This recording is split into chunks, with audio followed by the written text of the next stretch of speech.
नमस्कार प्रिय दर्शकों, एक बार फिर आपका स्वागत है हमारे YouTube चैनल प्राचीन ज्ञान गंगा में। प्रिय दर्शकों, आज की कहानी बहुत ही बढ़िया है और बहुत ही इंटरेस्टिंग होने वाली है। ये कहानी बहुत ही प्रेरणादायक है। जो लोग इस कहानी को दिल से और मन से सुनते हैं उसके घर में कभी भी कोई कलह उत्पन्न नहीं होगा। उसके घर में हमेशा सुख और शांति बनी रहेगी।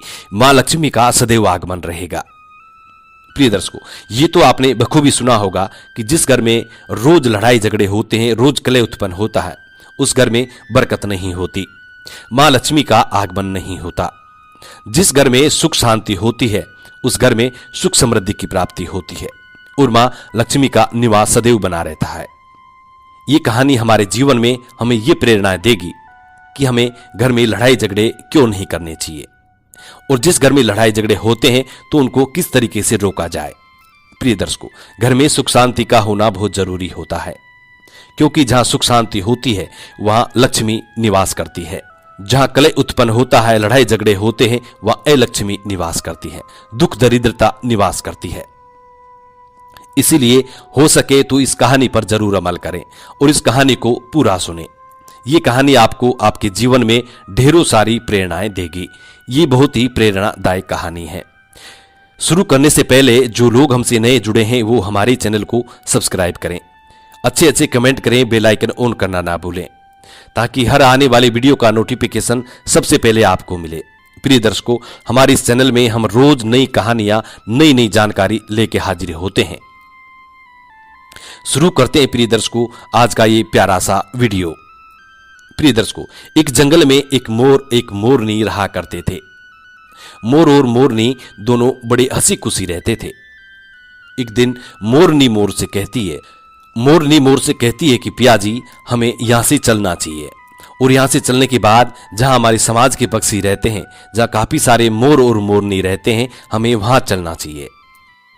मोर मोरनी से कहता है कि प्रिय, वहां चलेंगे तो लड़ाई झगड़े होंगे, इससे अच्छा तो हम सुकून से दोनों यहां रहते हैं। लेकिन मोरनी जिद करती है। प्रिय दर्शकों, दोनों उड़ करके एक नगर में आ जाते हैं। मोरनी की जिद करने पर दोनों उड़ करके एक नगर में आ जाते हैं। उस नगर का राजा पशु पक्षियों की भाषा को अच्छी तरह समझता था। उस राजा ने क्राउ शास्त्र की पढ़ाई की थी। क्राउ शास्त्र का मतलब होता है कि जो पक्षियों की आवाज को समझ सके, पशु पक्षियों की हर आवाज को समझ सके। वो राजा सभी पशु पक्षियों की आवाज को समझता था। हर जीव जंतु की आवाज को वो बखूबी समझता था कि क्या कह रहा है। दोनों मोर और मोरनी उस नगर में आ जाते हैं। एक दिन की बात है, राजा अपनी रानी से कहता है कि रानी, मुझे बहुत तगड़ी भूख लगी है और मुझे भोजन खिला दीजिए। प्रिय दर्शकों, राजा की रानी 3600 प्रकार के भोजन बना करके और थाली में सजा के, एक हाथ में पानी का लोटा, दूसरे हाथ में भोजन की थाली लेकर के और राजा के समक्ष आती है। राजा को भोजन परोसती है। जैसे ही राजा के समक्ष थाली रखी जाती है तो एक चावल का टुकड़ा जमीन पे गिर जाता है। प्रिय दर्शकों, वहीं पे कुछ चींटियां घूम रही थी। एक चींटी उस चावल के टुकड़े को और धीरे धीरे लेकर के जाने लगती है। राजा इस चीज को, इस घटना को देख रहा था। उस चींटी के पास में तुरंत दूसरा बड़ा चींटा आता है और वो चींटा उस चींटी से कहता है कि प्रिय, ये चावल का टुकड़ा मुझे दे दीजिए और तुम राजा की थाली से दूसरा चावल का टुकड़ा लेके आओ। प्रिय दर्शकों, इस बात को वो राजा समझ जाता है, क्योंकि राजा पशु पक्षियों की, हर जीव जंतु की भाषा को समझता था। तो राजा इस बात को समझ जाता है कि चींटा चींटी से इस बात को कह रहा है। चींटी चींटा से मना करती है, कहती है नहीं, राजा को पता चल जाएगा तो मुझे मार देगा।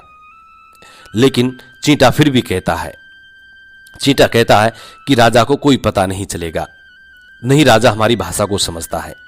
चींटी फिर जाने की कोशिश करती है, लेकिन आधे रास्ते से वापस लौट जाती है और जाके चींटे से कहती है कि नहीं, मैं नहीं जाऊंगी, हो सकता है राजा को पता चल जाए और राजा मेरी मृत्यु भी कर सकता है। चींटा चींटी से कहता है। चींटे को इस बात का भान हो जाता है कि राजा हमारी बात को सुन रहा है और समझता है। चींटे को इस बात का भान हो जाता है। चींटा चींटी से कहता है कि राजा हमारी बात को सुन रहा है और समझता भी है। राजा ने हमारी बातों को सुन लिया है। चींटी चींटे से कहती है, यदि राजा ने हमारी बात को सुन लिया है और राजा यदि हमारी बात को किसी अन्य व्यक्ति से कहेगा तो राजा उसी वक्त पत्थर का बन जाएगा। राजा चींटा और चींटी की इस बात को बखूबी सुन लेता है और समझ भी लेता है। राजा इस बात को सुनकर हंसने लगता है। राजा को हंसी आ जाती है। जैसे ही राजा को हंसी आती है, उधर राजा की रानी रसोई से बाहर कदम रखती है। जैसे रसोई से बाहर निकलती है तो राजा हंसता हुआ दिखाई देता है। रानी राजा को हंसता हुआ देखकर सोचने लगती है कि शायद मुझसे कोई गलती हुई है, इसलिए राजा हंस रहे हैं। रानी राजा के पास में आती है और राजा से कहती है, महाराज, क्या मुझसे कोई अपराध हुआ है? क्या मुझसे कोई गलती हुई है जो आप इतने तगड़े हंस रहे हैं?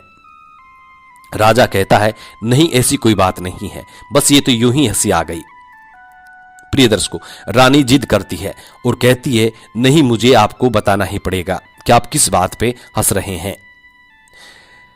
राजा बार बार मना करता है क्योंकि राजा को पता था, राजा को यह मालूम था कि चींटी ने यह कहा है, यदि मैं चींटी वाली बात किसी को बताऊंगा तो मैं पत्थर का बन जाऊंगा।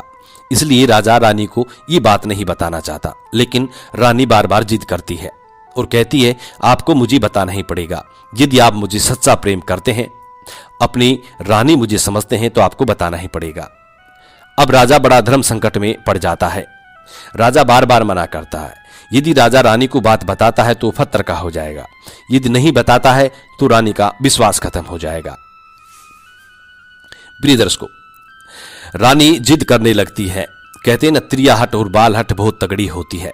दोनों हट से हमेशा बच के रहना चाहिए। जितना हो सके इनको संभाल के ही रखना चाहिए। प्रिय दर्शकों, रानी त्रिया हट करती है। त्रिया हट के चक्कर में राजा को झुकना पड़ता है और राजा कहता है, ठीक है, यदि मैं आपको ये बात बताऊंगा तो आपको पछताना पड़ेगा। रानी कहती है कि अभी तो आप मना कर रहे थे कि यूं ही कोई बात नहीं है, अभी आप कह रहे हैं कि मुझे पछताना पड़ेगा, जरूर कोई तगड़ी बात है। तो रानी और भी ज्यादा जिद करने लगती है। राजा कहता है, ठीक है, यदि आप नहीं मान रही हो तो किसी जंगल में चलते हैं, वहां मैं आपको इस बात को सुनाऊंगा। प्रिय दर्शकों, राजा रानी रथ में सवार होकर के और जंगल की तरफ निकल जाते हैं। जैसे वो जंगल में, घनघोर जंगल में पहुंच जाते हैं और राजा इस बात को शुरू करने लगता है, रानी को सुनाने लगता है। जैसे वो थोड़ी थोड़ी बात कहते गया, जैसे ही राजा थोड़ी थोड़ी बातें रानी को सुनाता गया, वैसे वैसे वो धीरे धीरे पत्थर का होता गया। जैसे राजा ने आधी बात रानी को सुनाई तो आधा पत्थर का हो गया। राजा फिर रानी से कहता है कि रानी, मैं धीरे धीरे पत्थर का बनता जा रहा हूं, तुम बहुत पछताओगी। रानी कहती है कि राजा साहब, महाराज, थोड़ी सी बात बची है, उसको भी कह दीजिए। प्रिय दर्शकों, राजा संपूर्ण बात कहता है और राजा पूरा पत्थर का हो जाता है। रानी की जिद के कारण राजा पत्थर का हो जाता है। रानी सर पकड़ के रोने लगती है। उस पत्थर को हिलाने की कोशिश करती है, मगर भारी भरकम पत्थर कैसे हिले, क्योंकि राजा बहुत भारी था। इस कहानी से हमें यह सीख मिलती है कि कभी भी त्रिया हट के चक्कर में ना पड़े। जो लोग त्रिया हट के चक्कर में पड़ जाते हैं उनका पतन निश्चित होता है। जो लोग त्रिया हट के चक्कर में पड़ जाते हैं उनका पतन निश्चय ही हो जाता है। इसलिए कभी भी त्रिया हट के चक्कर में ना पड़े। हम उम्मीद करते हैं कि ये जानकारी आपको जरूर पसंद आई होगी। जी नमस्कार, धन्यवाद।